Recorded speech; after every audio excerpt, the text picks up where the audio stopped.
ভাবা যায় আলুর ভর্তাও প্যাকেটে রেডিমেড পাওয়া যাচ্ছে, কত সুখ। এই যে আলুর ভর্তা নামে একটা প্যাকেটে 4 জনের জন্য আলুর ভর্তা রেডিমেড নাকি পাওয়া যাচ্ছে।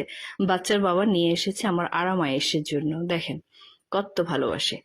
আচ্ছা যাই হোক, এখন হচ্ছে ভিতরে কি আছে একটু দেখি। আমার আসলে খুবই এক্সাইটেড লাগছে যে আলুর ভর্তা আবার কিরকম হয় ভিতরে। তো এখানে যেটা দেখলাম যে ভিতরে আছে ভাজা পেঁয়াজ, ভাজা মরিচ, পটেটো ফ্লেক্স, তারপরে আছে সরিষার তেল, লবণ। তো এখানে প্যাকেট আকারে সবকিছু আছে, তো এক এক করে খুলে আমি সবকিছু আপনাদের সাথে শেয়ার করছি। যে এতদিন তো ভাতের সাথে আলু সিদ্ধ করে মরিচ পেঁয়াজ ডলে সরিষার তেল আর লবণ দিয়ে খেয়ে ফেলেছি। তো রেডিমেড আলুর ভর্তা, বাহ।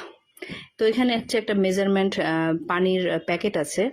তো যেহেতু এটা 4 জনের জন্য, আর এই যে দেখেন আলুসটা, এটা হচ্ছে আলুর যে চিপসটা খাই না আমরা, অনেকটা সেটার মতোই গুঁড়ো করা।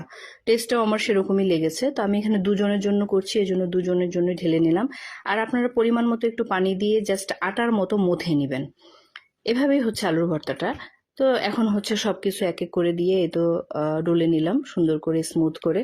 তো আমি হচ্ছে এক্সপেরিমেন্ট যখন চালাচ্ছিলাম, এই যে পেঁয়াজ মরিচ হচ্ছে লবণ, প্যাকেট থেকেই সবকিছু এগুলো নেওয়া। আমাকে এক্সট্রা বাসার কোনো কিছু ইউজ করতে হয় নাই। তো সবকিছু এভাবে দিয়ে আলু ভর্তাটা করলাম। তো ছেলে হচ্ছে খুবই এক্সাইটেড যে ভিতরে কি আছে না জানি।